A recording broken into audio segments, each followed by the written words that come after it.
سنو کہانی میں آپ کو خوش آمدید۔ تو چلیے بڑھتے ہیں اپنی آج کی کہانی کی طرف۔ کچھ عرصہ پہلے کی بات ہے کہ ایک ملک پر ایک شہزادہ حکومت کیا کرتا تھا۔ شہزادہ بہت بہادر تھا اور بہادر ہونے کے ساتھ ساتھ بہت زیادہ عقل مند بھی تھا۔ یہی وجہ تھی کہ وہ اپنے ملک پر حکومت کرنے کے ساتھ ساتھ اپنے ملک کا قاضی بھی تھا اور عوام کے اندر بہت مشہور تھا۔ اس کے مشہور ہونے کی وجہ یہی تھی کہ وہ انصاف پر مبنی فیصلے کیا کرتا تھا۔ شہزادہ ایک دن ایسے ہی بیٹھا ہوا تھا کہ اچانک ایک سپاہی آیا اور اس نے اطلاع دی، شہزادے حضور سے ایک بوڑھی عورت ملنا چاہتی ہے۔ شہزادے نے اجازت دی اور بوڑھی عورت اندر آئی۔ بوڑھی عورت چہرے سے بے حد پریشان دکھائی دے رہی تھی۔ شہزادے نے اپنے قریب پڑی ہوئی کرسی پر بوڑھی عورت کو بیٹھنے کا اشارہ کیا اور بوڑھی عورت کے برجمان ہوتے ہی شہزادے نے بوڑھی عورت سے پوچھا، اماں بتائیں میں آپ کی کیا مدد کر سکتا ہوں؟ آپ بہت پریشان لگ رہی ہیں۔ تو بوڑھی عورت نے کہا، شہزادہ حضور میں آپ کے پاس ایک فریاد لے کر آئی ہوں اور جانتی ہوں کہ آپ ہی میری مدد کر سکتے ہیں۔ کیا تم واقعی جادوگروں کا مقابلہ کر سکتے ہو؟ بوڑھی عورت نے کہا تو شہزادہ بے اختیار چونک پڑا۔ جادوگروں کا مقابلہ؟ کیا مطلب؟ شہزادے نے حیران ہو کر پوچھا۔ پہلے تم بتاؤ، کیا تم جادوگروں کا مقابلہ کر سکتے ہو؟ شہزادے نے کہا، اگر کسی جادوگر نے آپ پر ظلم کیا ہے تو میں ضرور اس کا مقابلہ کروں گا۔ آپ مجھے تفصیل بتائیں تو میں کچھ کروں گا۔ میری اکلوتی بیٹی ماہنور بے حد خوبصورت ہے، سب اسے شہزادی ماہنور کہتے ہیں۔ میں نے اسے بے حد ناز و نم میں پالا ہے۔ میں پہاڑی علاقے سنال میں رہتی ہوں۔ اللہ تعالیٰ نے مجھے سب کچھ دے رکھا ہے۔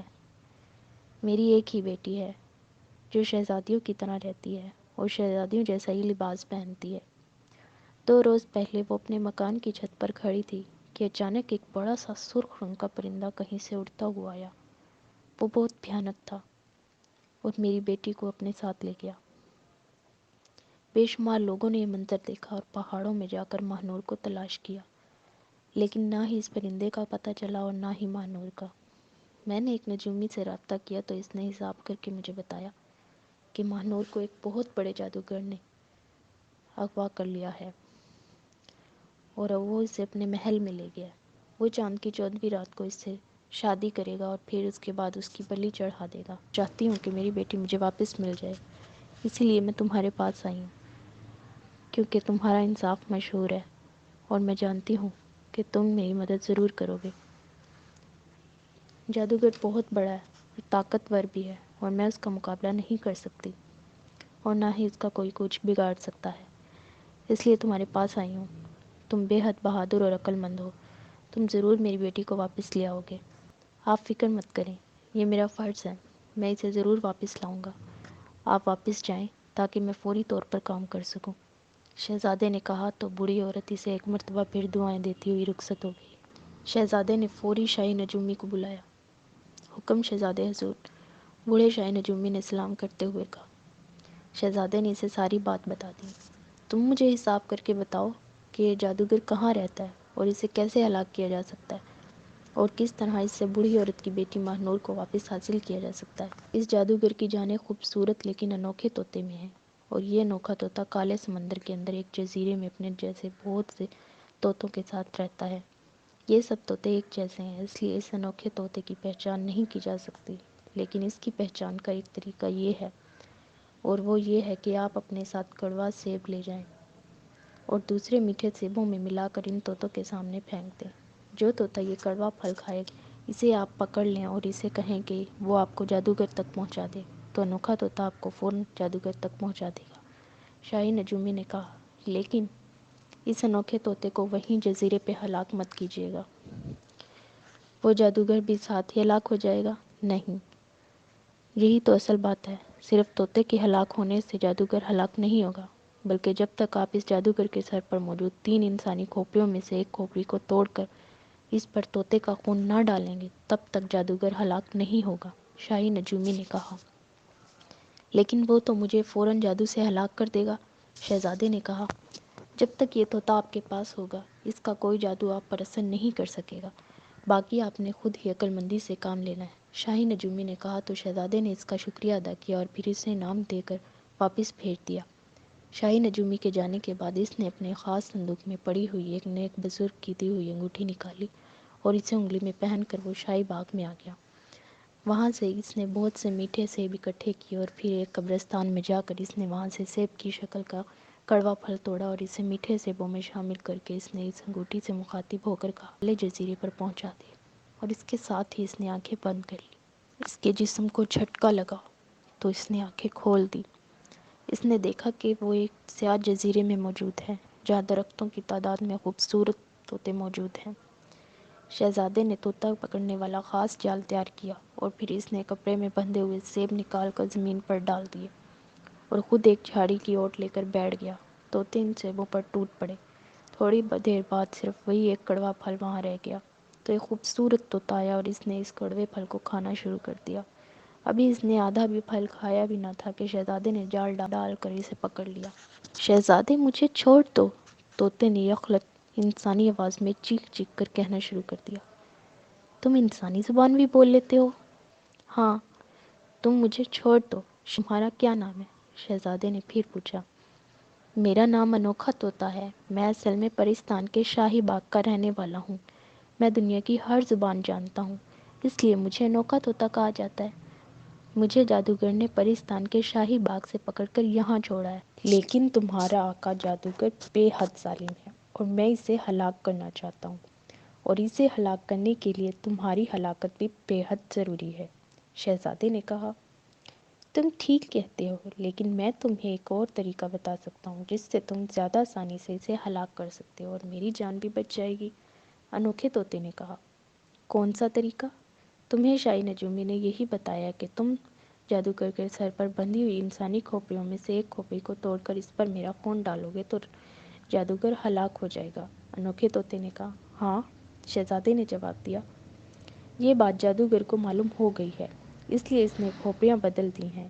اس لیے اب وہ مطمئن ہے کہ تم چاہو کچھ بھی کر لو، تم اسے ہلاک نہیں کر سکو گے، اور وہ جب چاہے گا تمہیں ہلاک کر دے گا۔ اور پھر مجھے کیا کرنا ہوگا؟ شہزادے نے پریشان ہوتے ہوئے کہا، میں تمہیں طریقہ بتاتا ہوں۔ تم مجھے اپنے ساتھ لے کر اس کے پاس جاؤ اور اس سے یہ کہو کہ تم مجھے یہ طوطا بخش دو تو تم اسے ہلاک نہیں کرو گے اور واپس چلے جاؤ گے۔ پہلے تو وہ رضامند نہ ہوگا، لیکن پھر وہ رضامند ہو جائے گا۔ اس سے بھی معلوم ہے کہ اگر کوئی اسے ہلاک کر سکتا ہے تو وہ صرف تم ہو۔ لیکن جیسے ہی وہ مجھے تمہیں بخش دے گا، تم مجھے ہوا میں اڑا دینا۔ میں اوپر اڑنے لگ جاؤں گا اور جادوگر مجھے دیکھ رہا ہوگا تو میں اچانک اس پر جھپٹ کر اس کی دونوں آنکھیں نکال دوں گا۔ اس کی ساری طاقت چونکہ اس کی آنکھوں میں ہے، اسی لیے وہ اندھا ہو جائے گا اور اس کی ساری طاقت ختم ہو جائے گی اور تم آسانی سے اسے تلوار کی مدد سے ہلاک کر سکو گے۔ انوکھے طوطے نے کہا، کیا تم سچ کہہ رہے ہو؟ شہزادے نے کہا، ہاں، میں بالکل سچ کہہ رہا ہوں۔ طوطے نے کہا تو شہزادے کو اس کی بات پر یقین آ گیا۔ چنانچہ اس نے انوکھے طوطے کی بات پر عمل کرنے کا فیصلہ کر لیا۔ پھر انگوٹھی کی مدد سے وہ طوطے کو ساتھ لے کر جادوگر کے محل میں پہنچ گیا۔ ابھی وہ وہاں پہنچا ہی تھا کہ جادوگر ایک تخت پر بیٹھا ہوا تخت سمیت اڑتا ہوا وہاں آیا اور پھر اس کا تخت شہزادے کے قریب آ کر زمین پر اتر گیا۔ میں جادوگر ہوں اور میں تمہیں ایک لمحے میں ہلاک کر دوں گا، جادوگر نے تخت پر بیٹھتے ہوئے بڑے روبدار لہجے میں کہا، جبکہ تمہیں اچھی طرح معلوم ہے کہ اس دنیا میں اگر کوئی تمہیں ہلاک کر سکتا ہے تو وہ میں ہی ہوں، اور میں یہاں آیا بھی اسی لیے ہوں۔ شہزادے نے کہا، نہیں، یہ تمہاری غلط فہمی ہے۔ جادوگر نے بڑے اطمینان بھرے لہجے میں کہا، بہرحال جب سے مجھے یہ بولنے والا پرستان کا انوکھا طوطا ملا ہے، میرا ارادہ بدل گیا ہے۔ اگر تم یہ طوطا مجھے بخش دو تو میں اس وقت تک تم پر حملہ نہیں کروں گا جب تک تمہارا جسم صحیح سلامت رہے گا۔ شہزادے نے جادوگر سے کہا، تم وعدہ کرو کہ میری آنکھوں پر حملہ نہیں کرو گے۔ اس بار جادوگر نے خوش ہوتے ہوئے کہا، ہاں، وعدہ کہ میں تمہاری آنکھوں پر حملہ نہیں کروں گا۔ شہزادے نے کہا، پھر ٹھیک ہے کہ جب تک میری آنکھیں سلامت ہیں مجھے کوئی ہلاک نہیں کر سکتا۔ میں نے یہ طوطا تمہیں بخش دیا۔ جادوگر نے خوش ہوتے ہوئے کہا تو شہزادہ اس کے شکریہ ادا کرتے ہوئے طوطے کو ہوا میں اچھال دیا۔ طوطا اوپر کو اڑا اور جادوگر اسے دیکھنے لگا کہ اچانک طوطا کسی عقاب کی طرح جھپٹا اور اس نے پنجے مار کر جادوگر کی دونوں آنکھیں نکال دی۔ اسی لمحے شہزادے نے تلوار نکالی اور ایک ہی وار میں اس نے جادوگر کی گردن اڑا دی۔ ایک دھماکہ ہوا اور ہر طرف دھواں چھا گیا۔ جادوگر نے کہا، مجھے انوکھے طوطے کے ساتھ مل کر شہزادہ اشرف نے ہلاک کر دیا۔ جادوگر کی روتی ہوئی آواز سنائی دی۔ جب دھواں چھٹا تو وہاں کوئی محل نہ تھا، البتہ طوطا آ کر شہزادے کے کندھے پر بیٹھ گیا۔ اسی لمحے خوبصورت ماہنور بھی دوڑتی ہوئی وہاں آ گئی۔ شہزادہ ماہنور کو لے کر محل میں واپس آ گیا اور اسے اس کی والدہ کو لوٹا دیا۔ پھر کچھ دنوں بعد شہزادہ اور ماہنور کی شادی ہو گئی اور ماہنور سچ مچ کی شہزادی بن گئی۔